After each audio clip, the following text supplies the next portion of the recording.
ایک مضبوط باوقار اور روبدار عورت جو زرار کی ماں تھی۔ اس کی شخصیت میں ایک ایسا دبدبا تھا کہ حویلی کے ملازم اس کے سامنے نظریں جھکا کر چلتے تھے۔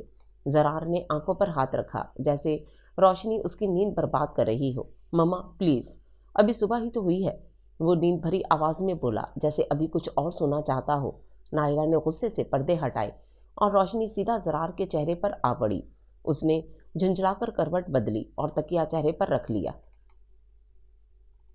تمہیں کچھ شرم آنی چاہیے زرار، 22 سال کے ہو گئے ہو مگر اب بھی بچے بنے ہوئے ہو۔ یہ لاپرواہی زیادہ دیر نہیں چلے گی۔ زرار نے اب کی بار تکیہ ہٹایا اور آنکھیں کھول کر اپنی ماں کو دیکھا۔ اس کی بھوری آنکھوں میں بے نیازی تھی مگر ایک عجیب سی چمک بھی تھی، جیسے دنیا کی ہر بات اس کے لیے ایک مذاق ہو۔ تو پھر کیا کروں مما؟ صبح 7 بجے اٹھ کر کام پر جاؤں، لوگوں کی طرح اپنی زندگی برباد کروں؟ وہ طنزیہ مسکرایا اور بیڈ پر سیدھا ہو کر بیٹھ گیا۔ کم از کم زندگی میں کوئی مقصد رکھو زرار، تمہارے والد نے اپنی محنت سے یہ سب کچھ بنایا ہے اور تمہیں کسی چیز کی پرواہ ہی نہیں۔ زندگی میں مقصد؟ وہ ہنسا مگر اس ہنسی میں سنجیدگی کی ہلکی سی پرچھائی بھی تھی۔ یہ بھی کوئی جینے کی چیز ہے؟ سب کچھ ہے میرے پاس، پھر مقصد ڈھونڈنے کی کیا ضرورت ہے؟ بہت جلد تمہیں یہ سب سمجھ آ جائے گا زرار، اور یاد رکھو زندگی ہمیشہ ایک جیسی نہیں رہتی۔ جو غرور میں رہتا ہے وقت اسے زمین پر لے آتا ہے، نائلہ نے سخت لہجے میں کہا اور دروازے کی طرف بڑھ گئی۔ زرار نے ایک گہری سانس لی اور بیڈ کی پشت سے ٹیک لگا لی۔ زندگی اتنی آسان تھی، نہ کوئی پریشانی نہ کوئی ذمہ داری، بس اپنی مرضی کا مالک۔ مگر ماں کی باتوں نے جیسے ایک لمحے کے لیے اس کے دماغ میں کوئی ہلچل پیدا کر دی تھی۔ مگر وہ زرار تھا، دنیا کی پرواہ کب کی تھی اسے؟ زرار رضا میر آئینے کے سامنے کھڑا اپنی بکھری زلفوں پر ہاتھ پھیر رہا تھا۔ لمبے قد، چوڑے شانے اور بے حد جاذب نظر شخصیت کا مالک تھا، مگر اس کی آنکھوں میں ہمیشہ ایک عجیب سی بے نیازی رہتی تھی، جیسے دنیا کی کوئی چیز اس کے لیے اہم نہ ہو۔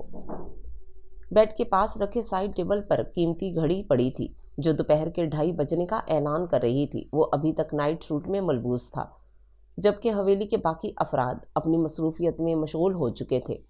مسٹر زرار رضا میر، آپ کو شرم آنی چاہیے، اس نے خود کو آئینے میں دیکھ کر طنزیہ انداز میں کہا اور ہلکا سا قہقہ لگایا۔ یہ وہ جملہ تھا جو وہ اکثر اپنی ماں سے سنتا تھا مگر اس پر کوئی اثر نہیں ہوتا تھا۔ وہ غیر سنجیدگی سے بیڈ پر جا بیٹھا اور فون اٹھایا۔ رات کی پارٹی کیسی رہی؟ اس نے اپنے قریبی دوست یحییٰ کو کال ملاتے ہوئے پوچھا۔ بہت زبردست، مگر تم غائب ہو گئے تھے، کیا ہوا تھا؟ یحییٰ کی آواز میں حیرت تھی۔ بس نیند آ رہی تھی، تمہیں پتہ ہے نا، نیند سے زیادہ قیمتی چیز میرے لیے کچھ بھی نہیں۔ کمال کرتے ہو، اتنی حسین لڑکیاں تمہارا انتظار کر رہی تھیں اور تم نیند کو فوقیت دے رہے تھے۔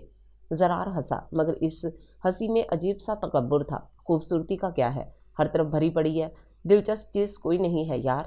یحییٰ نے قہقہ لگایا، تم واقعی ناقابل علاج ہو۔ زرار نے ایک نظر کھڑکی سے باہر دوڑائی جہاں ملازم باغیچے میں کام کر رہے تھے۔ وہ ایک بار پھر اپنی دنیا میں لوٹ آیا۔ اسی لمحے دروازہ کھلا اور ایک ملازمہ اندر داخل ہوئی۔ چھوٹے صاحب، بیگم صاحبہ بلا رہی ہیں، وہ کہہ رہی ہیں کہ فوراً نیچے آئیں۔ زرار نے بیزاری سے سر جھٹکا۔ مما کو بھی میرے آرام سے جلن ہوتی ہے، وہ بڑبڑایا اور اٹھ کھڑا ہوا۔ لباس بدلے بغیر ہاتھ میں موبائل گھماتے ہوئے وہ سیڑھیاں اترنے لگا۔ حویلی کے وسیع و عریض ہال میں نائلہ میر صوفے پر بیٹھی تھیں۔ ان کے چہرے پر سختی اور آنکھوں میں بے حد سنجیدگی تھی۔ بیٹھو، مجھے تم سے ضروری بات کرنی ہے۔ زرار نے لاپرواہی سے ایک کرسی کھینچی اور بیٹھ گیا جیسے وہ کسی غیر دلچسپ گفتگو کے لیے تیار ہو رہا ہو۔ حویلی کے پچھلے حصے میں جہاں بڑے لوگوں کے بڑے معاملات ختم ہو جاتے تھے وہاں سرونٹ کوارٹرز تھے۔ انہی میں سے ایک چھوٹے سے کمرے میں ازا یوسف خان اپنے بیمار باپ کے پاس بیٹھی تھی۔ کمرے میں ایک مدھم روشنی پھیلی ہوئی تھی جس میں ازا کے چہرے کی معصومیت اور آنکھوں کی گہری سوچ مزید واضح ہو رہی تھی۔ اس کے ہاتھوں میں ایک پیتل کی پرانی دوا کی شیشی تھی جس میں سے 2 چمچ نکال کر اس نے باپ کے خشک لبوں سے لگائے۔ ابو، دوا لے لی آپ نے؟ کچھ اور چاہیے؟ اس نے دھیمے لہجے میں پوچھا۔ اس کے باپ نے کمزوری سے سر ہلایا۔ نہیں بیٹا، بس تم خود بھی کچھ کھا لو، کب سے مصروف ہو؟ ازا نے زبردستی مسکرا کر سر ہلایا اور دوا کی شیشی ایک طرف رکھ کر باورچی خانے کی طرف بڑھ گئی۔ چھوٹا سا کچن، پرانی لکڑی کی الماریاں اور ایک چولہا جس کے پاس کھڑے ہو کر اس نے چائے کے لیے پانی رکھا۔ اس کے نازک مہین انگلیوں والے ہاتھ چائے کی پتی ڈالنے میں مصروف تھے مگر ذہن کہیں اور بھٹک رہا تھا۔